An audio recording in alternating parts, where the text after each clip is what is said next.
Bismillahirrahmanirrahim. Assalamualaikum warahmatullahi wabarakatuh.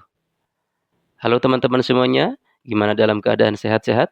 Mudah-mudahan teman-teman semua dalam keadaan sehat walafiat. Selamat datang kembali di Abah Dul Channel. Pada materi kali ini kita akan mempelajari tentang rangkuman materi pembelajaran PAI kelas 8 bab 4, yakni tentang sholat gerhana, sholat istisqa, dan sholat jenazah.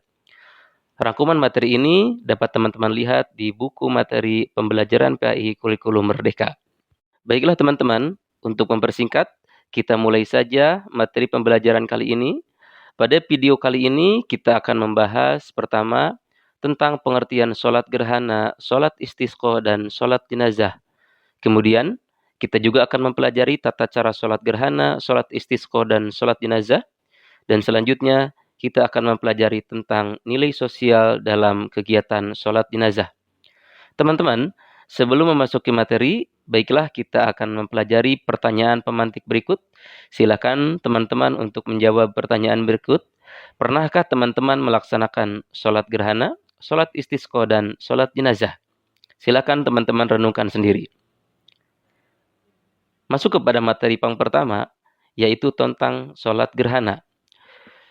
Sholat gerhana atau sholat dua gerhana disebut dengan sholat kusyufain, yakni sholat yang dilakukan ketika ada gerhana matahari atau gerhana bulan. Sholat pada saat gerhana bulan disebut dengan sholat khusuf, sedangkan sholat pada saat gerhana matahari disebut dengan sholat kusuf. Bedakan ya teman-teman antara khusuf dan kusuf. Sholat gerhana adalah sholat yang dikerjakan dengan tata cara tertentu karena terjadi gerhana matahari atau karena terjadinya gerhana bulan. Lalu, bagaimana hukum sholat gerhana? Hukum sholat gerhana ialah sunnah muakkad atau sunnah yang sangat dianjurkan. Sebagaimana sabda Nabi Muhammad sallallahu alaihi wasallam, an Aisyah radhiyallahu anha qala Rasulullah sallallahu alaihi wasallam, inna syamsa wal qamara ayatani min ayatillah la yankhasifani li mauti ahadin wala li hayatihi fa idza raaitum dzalik fad'ullaha wa kabbiru wa sallu wa tasaddaqu, yang artinya sesungguhnya matahari dan bulan itu merupakan dua tanda dari tanda-tanda kekuasaan Allah. Gerhana tidak terjadi karena kematian seseorang dan tidak juga terjadi karena kehidupan seseorang. Jika kalian melihat hal tersebut, maka hendaklah kalian berdoa kepada Allah, bertakbir, kerjakanlah sholat, dan bersedekahlah. Hadis riwayat Bukhari. Lalu, bagaimana ketentuan sholat gerhana? Baiklah, ketentuan sholat gerhana pertama, waktu sholat gerhana dikerjakan saat gerhana berlangsung. Yang kedua, sholat gerhana dikerjakan secara berjamaah dan boleh dilakukan secara sendiri. Ketiga, dilakukan sebanyak 2 rakaat. Setiap rakaat melakukan 2 kali ruku dan 2 kali sujud. Keempat, bacaan surat Al-Fatihah dikeraskan pada saat sholat gerhana bulan dan dilirihkan pada saat gerhana matahari. Kelima, bacaan ayat atau surah setelah Al-Fatihah pada rakaat pertama lebih panjang daripada rakaat yang kedua. Keenam, selesai sholat gerhana dilanjutkan dengan khutbah. Lalu, bagaimana tata cara melakukan sholat gerhana? Tata caranya, yang pertama membaca niat. Untuk gerhana matahari, maka niatnya sebagai berikut. Usolli sunnatal kusufi rok'ataini ma'muman lillahi ta'ala. Sedangkan, apabila terjadi gerhana bulan, maka niatnya usolli sunnatal khusufi rok'ataini ma'muman lillahi ta'ala. Setelah niat, kemudian takbiratul ihram. Kemudian membaca surat Al-Fatihah diteruskan dengan membaca surah yang panjang atau yang kita hafal saja. Kemudian kita ruku dengan memanjangkan rukunya. Kemudian i'tidal, bangkit dari ruku dilanjutkan dengan membaca surat Al-Fatihah dan surat yang panjang.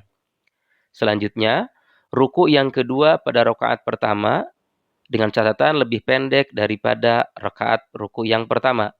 Kemudian kita i'tidal lagi, kemudian sujud 2 kali, kemudian berdiri untuk rakaat kedua dengan tata cara seperti rakaat yang pertama. Kemudian kita melakukan tasyahud akhir dan salam. Setelah sholat, disunahkan ada khutbah yang berisikan terkait dengan keadaan gerhana. Selanjutnya kita membahas tentang sholat istisqa. Sholat istisqa adalah sholat sunnah yang dilaksanakan untuk memohon kepada Allah Subhanahu wa Ta'ala agar segera diturunkan hujan.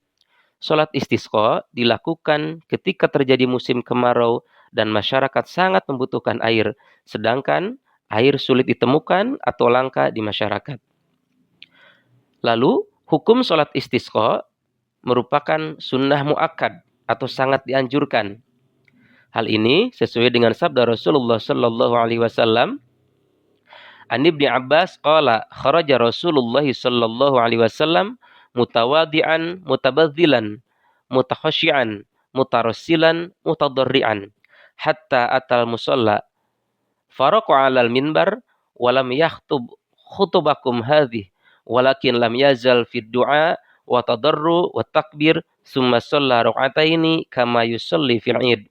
Artinya, dari Ibnu Abbas radhiyallahu an, ia berkata, Rasulullah sallallahu alaihi wasallam keluar dengan penuh tawadhu, berpakaian biasa saja, tidak berhias, penuh khusyuk, berjalan pelan dan bersungguh-sungguh memohon kepada Allah hingga tiba di mushola atau tanah terbuka untuk pelaksanaan sholat.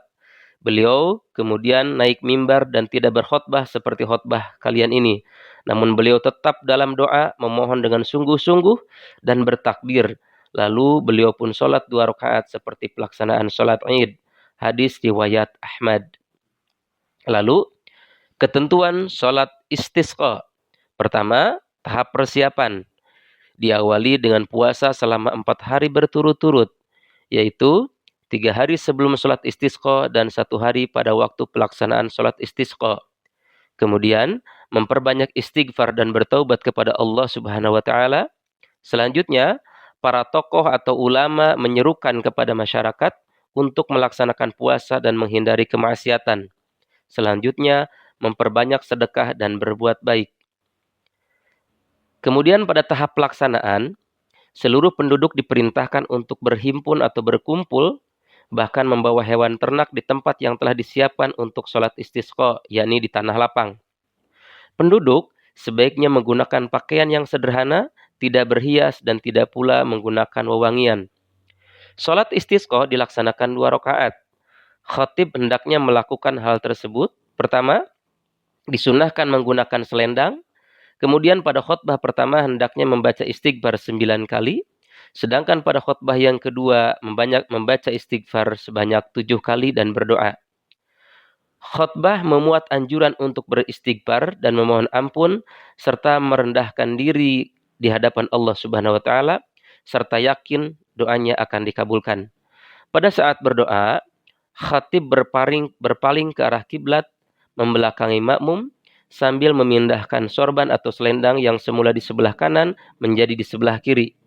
Saat berdoa, hendaknya mengangkat tangan yang tinggi. Lalu, bagaimana cara pelaksanaannya? Adapun tata cara sholat istisqa. Pertama, niat istisqa. Niatnya adalah usolli sunnatal istisqa'i rak'ataini mustaqbilal qiblati ma'muman lillahi ta'ala. Selesai niat, kemudian takbir sebanyak 7 kali. Kemudian membaca surah Al-Fatihah, lalu surah Al-A'la. Kemudian ruku, i'tidal, sujud, kemudian duduk di antara 2 sujud, lalu sujud lagi, dan kemudian bangkit untuk rakaat yang kedua. Pada rakaat kedua, kemudian membaca takbir sebanyak 5 kali. Kemudian membaca surah Al-Fatihah, lalu surah Al-Ghasyiyah. Kemudian ruku, kemudian i'tidal, sujud, duduk di antara 2 sujud, kemudian sujud lagi, lalu tasyahud dan diakhiri dengan salam. Kemudian di antara takbir yang 7 kali dan yang 5 kali itu membaca tasbih. Subhanallah, walhamdulillah, wala ilaha illallah, Allahu akbar. Setelah selesai sholat, kemudian membaca khutbah, kemudian doa untuk sholat istisqa. Selanjutnya adalah tentang salat jenazah. Salat jenazah adalah salat sunat yang dikerjakan untuk jenazah muslim. Pelaksanaan salat jenazah dilakukan dengan 4 kali takbir tanpa ada ruku dan sujud. Kemudian diakhiri dengan salam. Sholat jenazah dapat dilaksanakan secara berjamaah atau secara sendiri. Lalu, apa hukum sholat jenazah? Hukum sholat jenazah adalah fardu kifayah. Fardu kifayah sendiri merupakan suatu kewajiban keagamaan yang jika sudah dilaksanakan oleh sebagian orang, maka sebagian orang lain sudah terbebas dari dosa. Tetapi, kalau tidak ada satupun orang yang melaksanakannya, maka semuanya terbawa berdosa. Jadi fardu kifayah ini bisa dilakukan atau diwakili oleh salah seorang saja dalam satu wilayah. Sebagaimana sabda Rasulullah Shallallahu Alaihi Wasallam, "Man syahidal janazata hatta yusolli 'alaiha falahu qiratun, wa man syahida hatta tudfana kana lahu qiratani." Qila wa mal qiratani? Qala mithlul jabalainil 'azimaini. Artinya, barang siapa yang menyaksikan jenazah sampai ia mensalatkannya, maka baginya satu qirat. Lalu, barang siapa yang menyaksikan jenazah hingga dimakamkan, maka baginya dua qirat. Ada yang bertanya, apa yang dimaksud dengan dua qirat? Rasulullah SAW menjawab, dua qirat itu semisal dua gunung yang sangat besar. Hadis riwayat Bukhari dan Muslim. Lalu, bagaimana cara pelaksanaan sholat jenazah? Tata cara pelaksanaan sholat jenazah. Pertama, niat.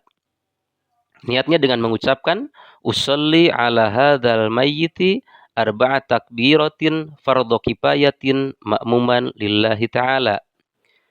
Setelah niat, lalu mengucapkan takbir yang pertama. Setelah takbir, lalu membaca surah Al-Fatihah. Lalu, takbir yang kedua dengan membaca sholawat atas Rasulullah Sallallahu Alaihi Wasallam. Misalnya, Allahumma sholli ala Sayyidina Muhammad wa ala ali Sayyidina Muhammad. Lalu, membaca takbir yang ketiga untuk membaca doa bagi jenazah. Kalau jenazahnya laki-laki, maka dengan membaca Allahumma gfir lahu warhamhu wa'afihi wa'fu anhu. Kalau jenazahnya perempuan, maka membaca Allahumma gfir laha warhamha wa'afiha wa'fu anha. Kalau jenazahnya banyak, maka membaca Allahumma gfir lahum warhamhum wa'afihim wa'fu anhum. Selesai takbir yang ketiga, lalu melakukan takbir yang keempat dengan membaca doa Allahumma la tahrimna ajrahu wa la taftina ba'dahu waghfir lana walahu. Selesai takbir yang keempat, lalu membaca salam. Teman-teman, ibadah dengan disiplin dan penuh harap kepada Allah Subhanahu wa taala. Dalam materi-materi yang sudah disampaikan tadi, tentu ada rukun dan ada juga tertib. Rukun adalah sesuatu yang harus dipenuhi untuk sahnya suatu ibadah. Sedangkan tertib artinya ibadah harus dilakukan secara urut sesuai dengan ketentuan. Rukun dan tertib dalam ibadah mengajarkan nilai kedisiplinan. Selain disiplin, sesuai dengan syarat dan rukunnya, ibadah juga hendaknya dilakukan dengan penuh harap kepada Allah Subhanahu wa taala. Lalu, nilai kepedulian sosial dalam sholat jenazah. Ketika kita mendapatkan informasi tentang kematian seseorang atau wafatnya seseorang, maka hendaknya kita disunahkan untuk bertakziah. Takziah adalah kunjungan atau ucapan untuk menyatakan turut berduka cita atau berbelasungkawa. Ucapan takziah bisa berupa anjuran agar bersabar, mendoakan jenazah, serta agar musibah yang terjadi berganti menjadi kebaikan. Nilai-nilai yang ditekankan dalam kegiatan sholat jenazah dan takziah adalah nilai kepedulian terhadap sesama manusia. Teman-teman, demikianlah rangkuman dari materi bab 4 kelas 8. Semoga bermanfaat dan semoga kita semua diberikan selalu kesehatan oleh Allah Subhanahu wa taala. Sekian dan terima kasih. Assalamualaikum warahmatullahi wabarakatuh.